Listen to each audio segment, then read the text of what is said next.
This is Revolution at Sea with John Curtis Perry. Episode 2, Early China and the Sea.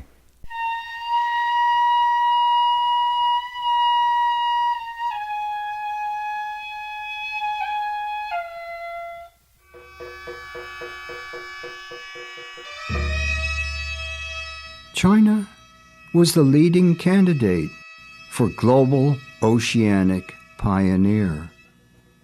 It was the world's richest and most advanced civilization during the span of 5 centuries or so, from 1000 to 1500 of the Christian era. It boasted an unbroken continuity of cultural tradition. China's command of practical science and China's statecraft were of extraordinary accomplishment.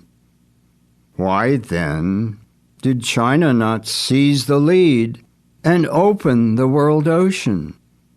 The Chinese regarded their culture as superior to all others in a material and aesthetic sense. They also believed it to be morally superior. They were convinced that China possesses a universally valid system of beliefs that were universally applicable and to which everyone ought to subscribe. China, therefore, held a special place in the world as guardian of these values, and it was the obligation of China to live up to them as a moral exemplar.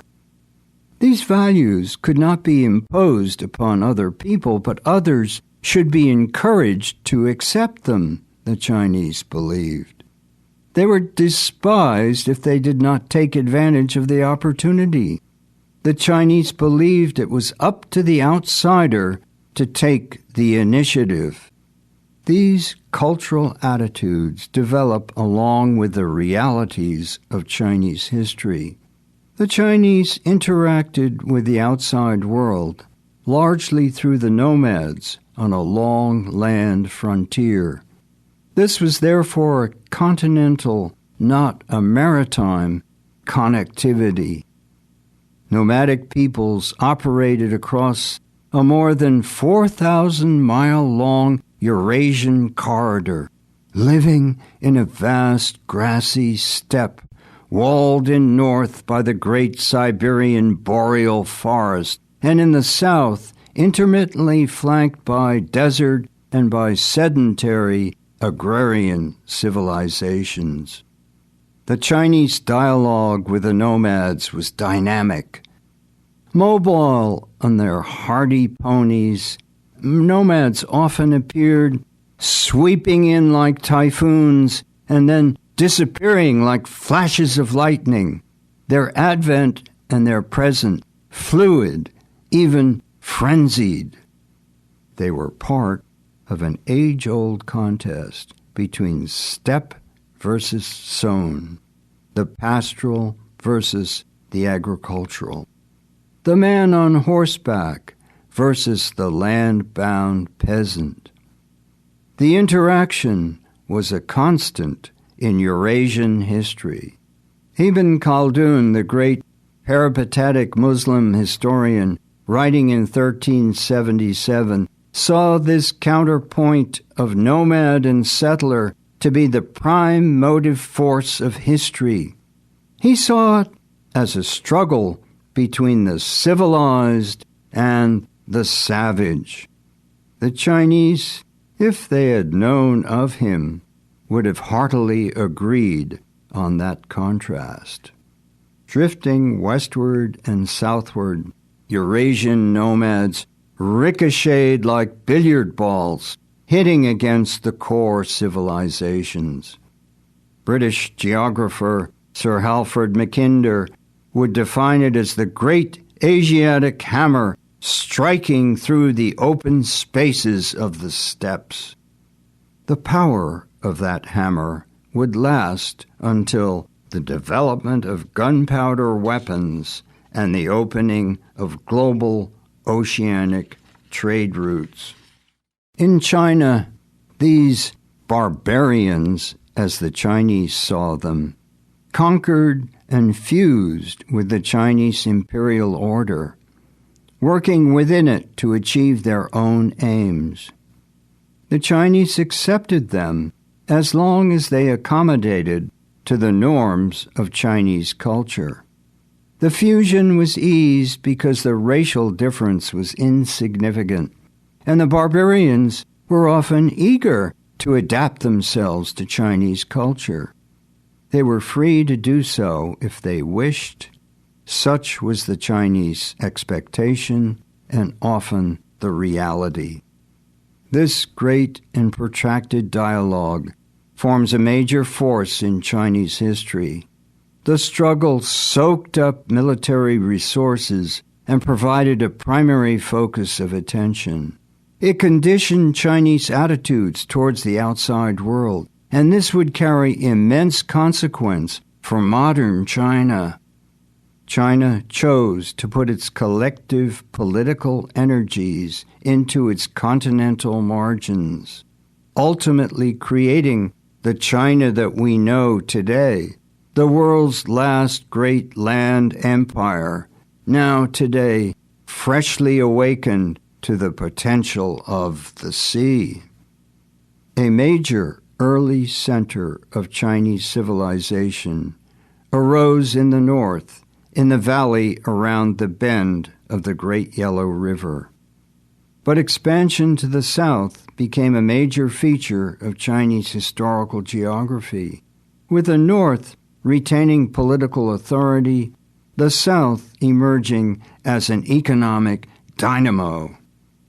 The indented southern coastline offering many harbors, and the hardscrabble land along the coast encouraged people to take to the sea.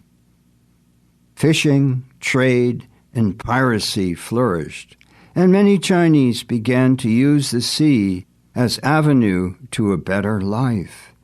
The movement of Chinese people to Southeast Asia and ultimately beyond would become one of the greatest diasporas in world history. Centering in the south, the Chinese developed a vigorous maritime tradition, although it lay beyond government control and primarily in private hands. Officials at the capital hunched over their documents, grinding their ink and putting brush to paper, saw the sea as a problem because of its vexatious pirates, rather than as an opportunity for trade and resources. The notable exception to governmental indifference, if not hostility to the sea, was the spectacular episode in the early 1400s of 7 officially sponsored voyages into waters remote from China and new to the Chinese.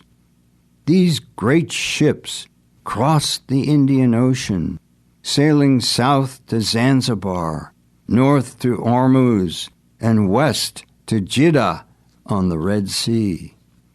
The eunuch, Grand Director of the enterprise, Zheng He, presented his objectives as diplomatic, with his fleets as symbols of moral power, instruments not of force, but merely of persuasion. Yet this was the ideal, not the reality.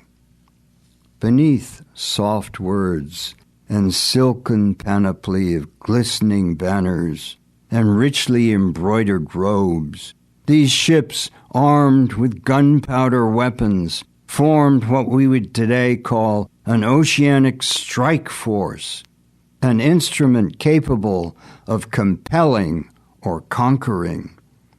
As many as 28,000 people sailed with the fleet, most of them soldiers, more than what would soon be the standing army of France.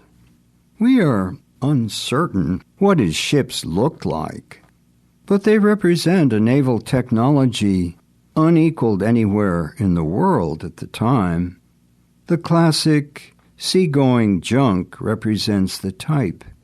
It could be as much as 3,000 tons, equipped with compass, sternpost rudder, watertight compartments kept dry by pedal-powered bilge pumps, and multiple masts. These vessels were the culmination of a long evolutionary process and contained devices that others would borrow and ultimately capitalize upon. Today, the Chinese interpret zheng as a symbol of a Chinese attachment to peaceful diplomacy. But Zheng did not hesitate to use force. He kidnapped the monarch of Sri Lanka and carried him back to China. This was gunboat diplomacy long before that term would be used. But he did not try to make political use of the overseas Chinese he encountered on his voyages. And he made no attempt to build an oceanic empire, as did the Europeans who would follow in the same waters a century later. But the voyages ultimately proved to be mere foam, spindrift, without consequence. Stopped abruptly, the great ships were allowed to rot along shore, with most of the record destroyed by disapproving official historians, and they were virtually forgotten. But waves of seaborne life would flourish after the government pulled out, and these bore a stream of emigrants and a flow of trade within Asian Pacific waters, all within private hands.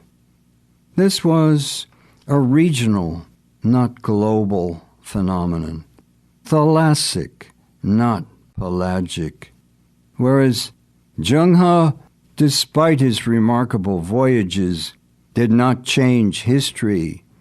European seafarers, soon to follow, would. Join us next time as we set sail to explore another possible candidate for oceanic leadership. In Episode 3, The Indian Ocean. Revolution at Sea is written and spoken by John Curtis Perry, with additional voicing by Jamie Rosenberg. Production by 1623 Studios, Gloucester, Massachusetts. Post-production and distribution by Albert Bouichade Faré. Goodbye until next time.